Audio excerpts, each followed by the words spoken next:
How's that, Darren? Perfect. Perfectly executed.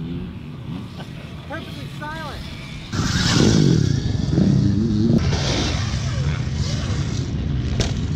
You just jumped onto Electric Avenue. I jumped onto Electric Avenue. I've ridden the bike a pretty decent amount over the last about 6 weeks. I took some time off to get the suspension set up for free riding, for ramps and stuff, but this is my 3rd day actually riding ramps. I got a couple of days, probably ridden out in the hills after the rain, 3 days, and then 3 days on a ramp. But other than that, mostly just trail riding and 1 track day, a little bit here and there.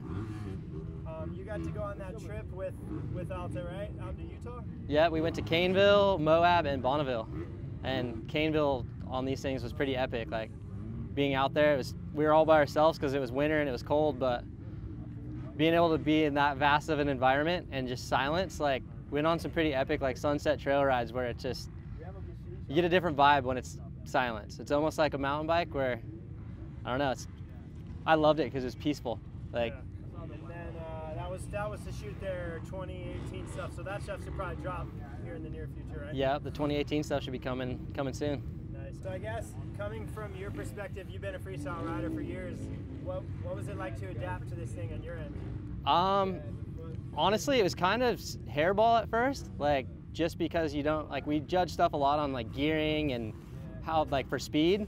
And when we went to Caneville, like some of the first stuff we jumped, like 100 plus like do or die jumps, and you go out there and like it's been a couple years since I've been out there, and I was like, well, let's just see what happens. And I've always usually had pretty good timing, and I jump a lot of stuff on 125s, 250s, 450s, like, so I just told myself it's 2 wheels and a throttle and it's all gonna be the same, and pretty much worked out. Like everything I jumped, my timing has been spot on and wasn't as bad to adapt as I thought, so it was cool.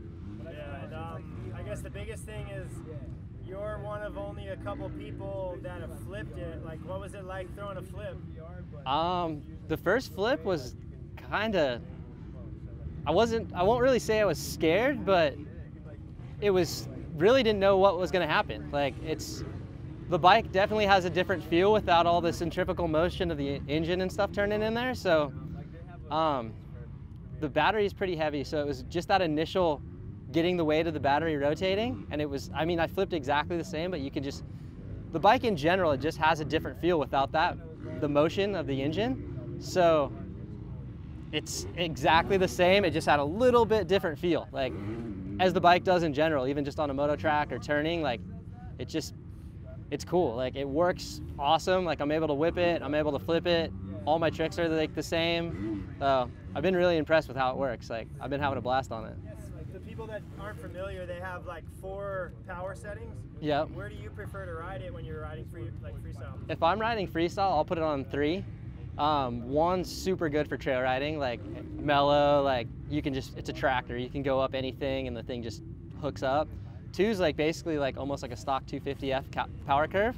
And like if I'm riding a track or something, like I'll usually run it on that just because it's hooks up, it's super easy to ride.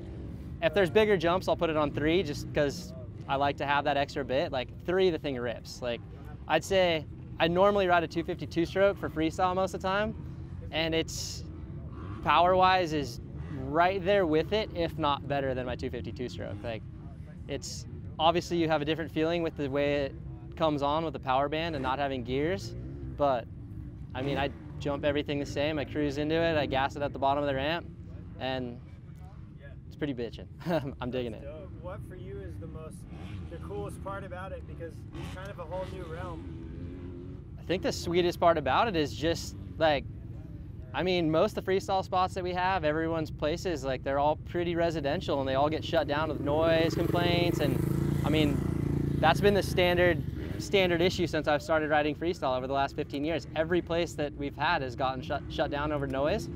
And I could set my ramp up anywhere and no one's even gonna know you're riding. Like the thing we've ridden on our Alta shoot that we did in Utah, we were riding a vacant lot in downtown Salt Lake City for a half hour doing motos next to an apartment building and a dentist office, like in downtown Salt Lake.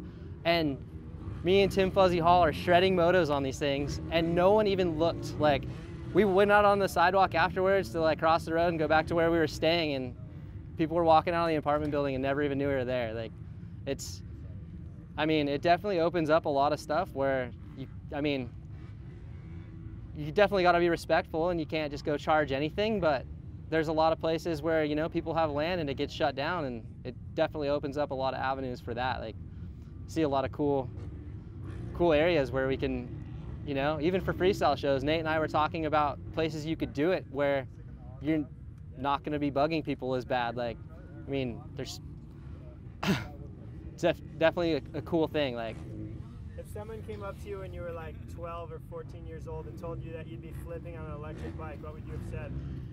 It wouldn't even have made sense. Like, I mean, if someone told me that, I wouldn't even have believed I'd be flipping on any bike, but the fact that it's electric, like, that's even gnarlier.